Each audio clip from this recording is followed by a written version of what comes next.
kita bertiga dari Coach Shop Semarang. Saya Mela. Saya Dava. Saya Kevin.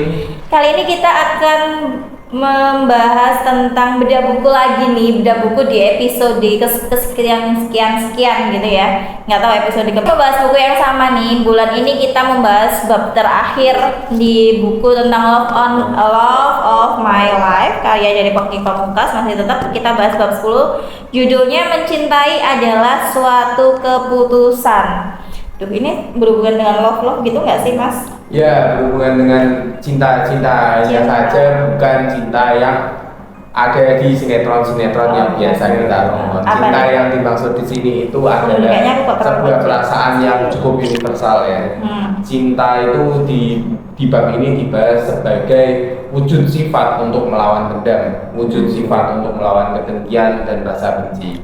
Sama seperti kegelapan yang tidak bisa dilawan dengan kegelapan, melainkan harus dibalas dengan cahaya. Menyentuh sekali ya. Benar-benar. Berarti cinta itu bukan hanya sekedar antar lawan jenis ya, tapi tetap mencintai diri sendiri juga, mencintai ke sesama lain. Jadi seperti itu ya. Nah. Apa tadi hitam? Kegelapan tidak bisa dibalas dengan kegelapan. Ngomong-ngomong tentang mencintai diri sendiri tadi, kegelapan tidak bisa dibalas dengan kegelapan di dalam diri sendiri. Itu contohnya apa nih? Kegelapan yang ada dalam diri sendiri itu ya, contoh paling sederhana itu adalah 7 dosa besar kemanusiaan ya, amakan, marah, iri, serakah, iri, dan sebagainya. Itu adalah hal-hal yang membuat kita masuk ke dalam kegelapan itu sendiri. Dan cinta adalah wujud dari cahaya ya, pengharapan. Nah, contohnya itu tadi kan kegelapan dalam diri kita sendiri. Berarti kan tidak bisa dibalas dengan kegelapan juga. Nah, itu apa nih caranya? Cara untuk mencintai diri kita sendiri untuk melawan kegelapan itu tadi yang di dalam diri kita, Mas Kevin, sama siapa? Caranya yaitu seperti tadi kan, misal ada iri hati, kebencian, itu kan kegelapan. Tidak bisa kalau kegelapan ketemu kegelapan, iri ketemu iri, dengki ketemu dengki, pasti muncullah peperangan. Tapi kan itu peperangannya sama diri sendiri. Gimana dengan cara ngelawan? Belum tentu. Iri kan tergantung iri kepada orang lain. Iri dengki kan pada orang lain, mencaci itu termasuk kegelapan. Jadi kalau misal Anda menerima kegelapan itu, misal iri dengki itu, kalian harus meresponnya dengan cinta, karena cinta itu sebagai wujud penerangan. Jadinya tidak ada timbul peperangan atau konflik terhadap kalian. Jadi seperti itu. Ya. Ada yang mau tambahkan lagi? Jadi pada akhirnya itu kembali lagi ke judul bab ini ya, cinta adalah suatu keputusan. Jadi kita sebagai manusia ini akan dihadapkan dengan beragam keputusan. Apakah kita akan membalas kegelapan itu dengan kegelapan, atau malah mungkin dengan cinta?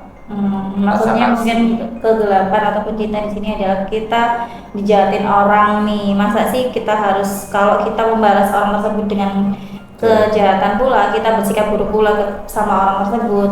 Lalu apa bedanya kita sama orang tersebut? Jadi orang lebih baik kita jadi orang yang langka untuk tidak membalas perbuatan orang tersebut. Kalau memang dia keterlaluan, ini malam ini kan nomor api di atasnya. Di sini ada kata-kata nih yang di bawah hitam ya. Kebanyakan orang sakit diakibatkan tidak adanya cinta kasih dalam dirinya. Mereka sakit karena hal-hal negatif yang mendominasi pikirannya. Suka mengeluh, bersedih, dendam kepada orang lain, dan selalu menyalahkan orang lain. Nah, ini mungkin berhubungan dengan mindset juga kali ya. Betul juga. Cara mengatasinya adalah kita bisa jadi orang yang memutus rantai dendam itu sendiri. Dengan selalu berpikiran positif. Bisa dengan berpikiran positif, bisa dengan selalu intinya lapang dada yang menghadapi segala satu cobaan. Ikhlas. Apa mungkin? Kalau menurut saya tuh, jadi kita mengkonsepkan cinta tuh jadi bukan sebuah reaksi. Jadi cinta itu memang keputusan kita untuk mencintai hal itu. Kalau sebuah reaksi, berarti kalian kalau menerima kebaikan baru Anda balas dengan kebaikan. Itu reaksi alami ya kalau orang ya. Kalau kita mencintainya dengan keputusan, jadi ya kita mencintai apapun itu dengan segala feedbacknya dari mereka, kita harus mencintai feedback semua itu, menerima itu aja.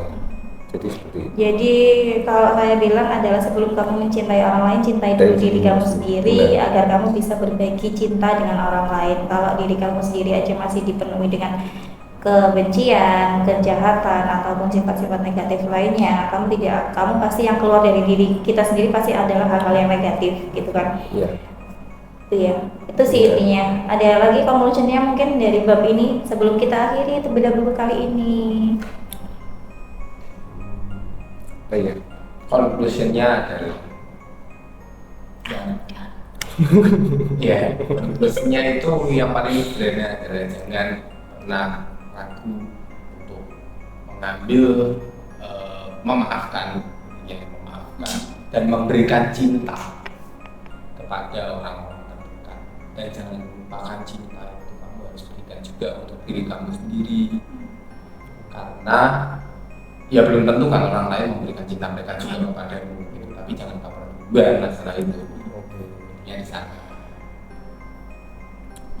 Kalau aku cintailah Khusus bukan Ya, khusus. Jadi kalau tentang hubungan, jadi cintailah ibumu, karena ibumu tuh cinta paling pure itu apa ya? Tulus. Paling tulus itu ibu. Benar. Jadi Mas Kevin misalnya kalau udah punya istri, jadinya mencintai ibu dari anaknya, karena ibu tuh sudah mencintai anaknya dengan tulus, jadi bapaknya tugasnya mencintai ibunya. Jadi begitu. Bapaknya nggak berkewajiban untuk mencintai anak ya berarti. Iya. Ya.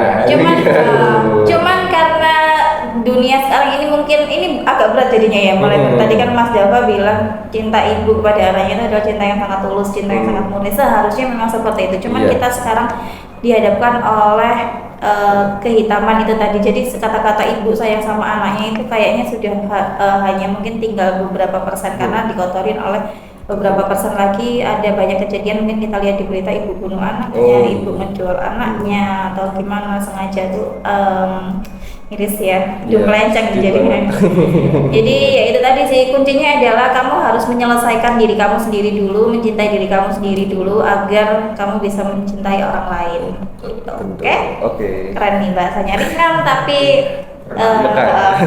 karena kunci dari kedamaian yang ada di sekitar kita adalah cinta dan kasih sayang. Tidak boleh ada kebencian.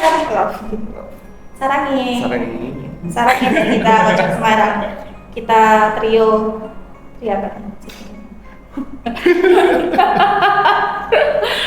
Itu dulu kita ngebahas tentang yang bab 10 tadi, mencintai adalah suatu keputusan. See you next episode beda buku berikutnya. Kita mau bahas buku apa lagi nih? Pantengin terus, subscribe YouTube-nya Anggi. Subscribe juga medsosnya Kocok Semarang. Waduh, promosi juga. Sekalian promo ya. Oh, iya. Ada lagi yang mau sampaikan nih? Si cowok ganteng doang. Jadi Jangan lupa like dan komen. dan di share. jangan lupa cintai kita bertiga. Oke. Itu ada tombol love kan ya. Iya, di like dong. Bener, di like ada tombol like. Cintai kita bertiga. Oke, bye.